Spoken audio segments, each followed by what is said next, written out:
कार्तिक मासरे प्रभु श्री जगन्नाथ पाखे हबिष डालमाटा भोग लगे यहाँ प्रति घर मानक भी होते तो आपको बनवा पूरा सहज तो डेरी नक चलता करवा। नमस्कार मु पूजा आपण मानक स्वागत कर मो चैनल कुकिंग विथ पूजारी। तो हबिष डालमा अत्यंत जरूरी से हूँ मुग डाली। यहाँ घर तैयारी मुग डाली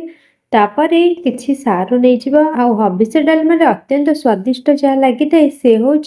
ओउ आउ किछि अदा नहीं जिबा आउ अनेक सारा कदली नहीं जिबा आउ किछि गोटे जीरा नहीं जिबा। एठी मु आपण मानको कहि रखुछि रे हबिष डालमा सर्वदा माटी हांडी रे ही होइते जेहेतु मो पाखे सेटा अवेलेबल नथिला तो मु एठी कढ़ाई व्यवहार करछि आउ सेतिरे आवश्यक मुताबिक प्रथमे पानी देनिले पानी टिके गरम हे आसला बेलको मु पूर्वरु ऑलरेडी मुग डाली के परिष्कार भाव में धोई नहीं आने किसी समय फुटेबा छाड़ी पानी टिके भल भाव फुटी आसला बेलू जेहेतु आम घरे मुग डाली व्यवहार कर तो से बालिया फेण को प्रथम भल भाव बाछी नेली सारू को देना किसी समय फुटेबा छाड़ी आवश्यक मुताबक टे लुण देनेली। एटी आपण बिल्कुल भी हलदी ऐड करें आउ टिके सारू दर सीझी है बेलू ओर छेचा को देना किसी समय ओ को सीझा छाड़ना ओ टे सीझी हम आसला बेलू से कंचा कदली देना। एठी कदली मु डेरी करना दौची जेहेतु कदलीटा टे कषि भाया था तो से जल्दी सीझी जो कदली टे टाण थी बंतल कदली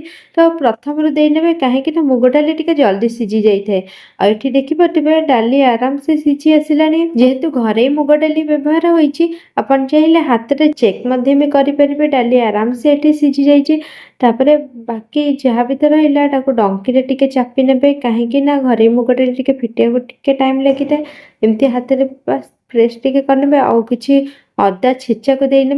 2 मिनट फुटाई छाड़ने आउपटे गोटे पैन को गरम करदे कि किसी गोटे पात्र को आते जीरा किसी भाजी ने ये तो लंका टोटली भी पड़ोनी कि कौन भी फुटण फुटबनी तो से जीरा को भल भाव में भाजिकी टे पाउडर बनई ने आबे जीरा गुंड को हबिषर घाट उपर देना किसी समय छाड़ना आपर गाई घी को देना किसी समय छाड़ना परोसी देवा अरुआ भात संग को गरमा गरम हबिष घाट आबे प्रस्तुत होगा कार्तिक मास स्पेशल शुद्ध शाकाहारी भोजन टे। जदि मो वीडियो आपण मानक भल लगी तो निश्चिंत लाइक करेंगे शेयर करेंगे कमेंट करने को जमा भी भूलें। रही नमस्कार।